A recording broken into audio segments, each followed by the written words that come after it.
Be a quick maintenance video on the EcoSmart endless hot water heater. Basically an awesome product. This one we got runs our whole house. You can take 2 showers at the same time. Thing works pretty good. I've had it for about 4 years, but there is some maintenance things that we got to do to it. Initially we put in 2 clean out valves. One is up there, and that basically is the in part, and then on the other side that's going to be the drain. Basically about once a year you got to run some white vinegar through the system to basically decalcify the heating elements. On top of, you usually have to replace the flow switch, not every year, but that's about what we've been doing it, just basically because we have well water, so it's a little bit on the harder side. But anyway, I'll show you how to do that.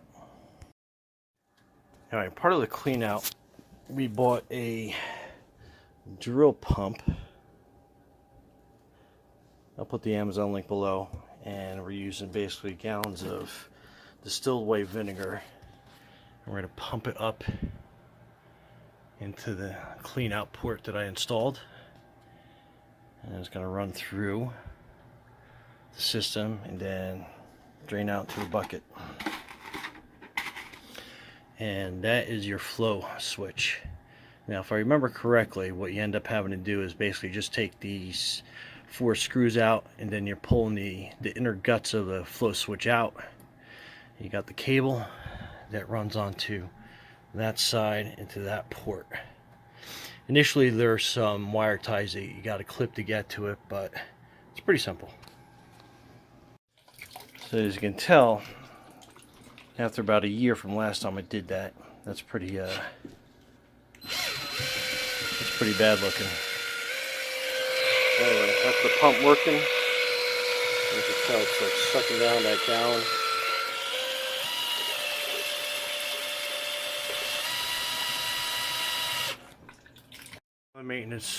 Another maintenance thing we do is we had a filter installed beforehand, and that's 6 months of well water in there, so we're probably going to change it a little bit more often. Alright, so when you take the last screw out of this, make it easier. A lot of water is going to come out. I already drained that, but that's going to be the old part of the switch that usually goes bad. And then this little impeller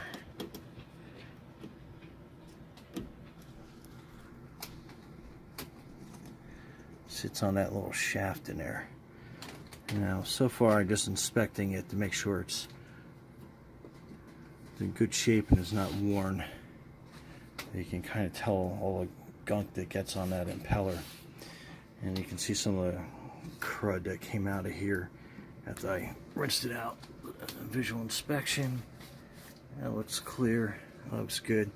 So next we're gonna basically remove that switch and put a new one in. Alright, so that's a new switch.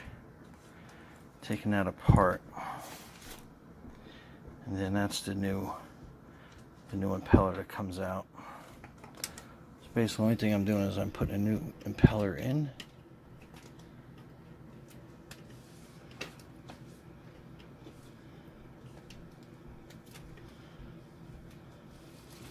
Oop, wrong way. Okay. That's that. I guess that's got a little magnet here that makes that spin. So make sure it spins freely. And then I'm going to pull, this is still the old switch that's connected right around there. So basically I'm just pulling that switch out and then pulling it through.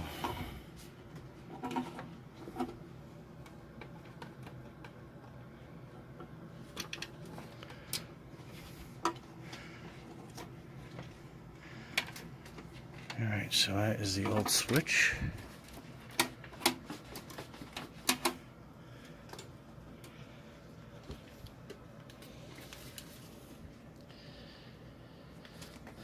And then this is going to be the new one. What I'm going to do is I'm going to put that in with one screw, kind of hold that in together. because you don't want that to happen. But basically it's all O-ringed in.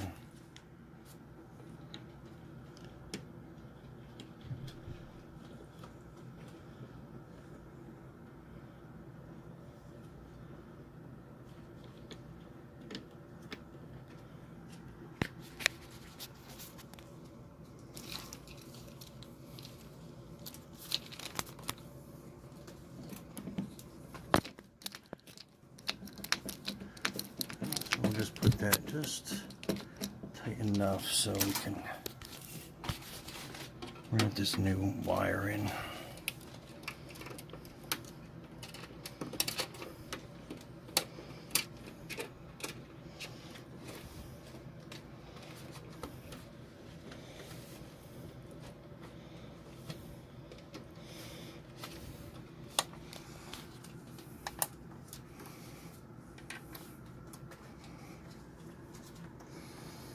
Just route that through the other side.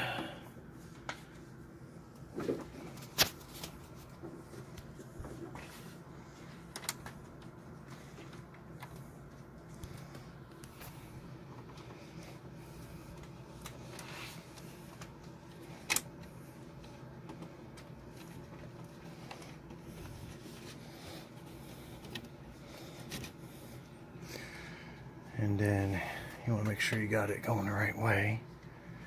Kind of that way.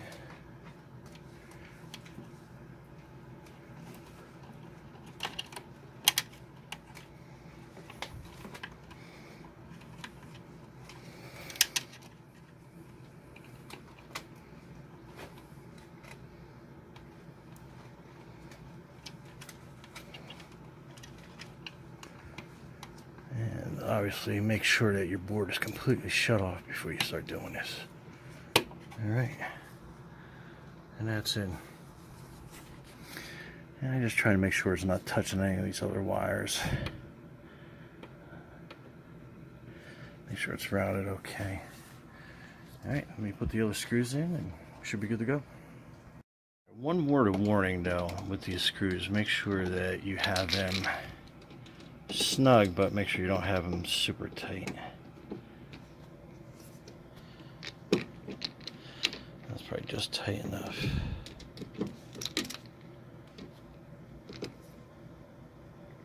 That's good and tight.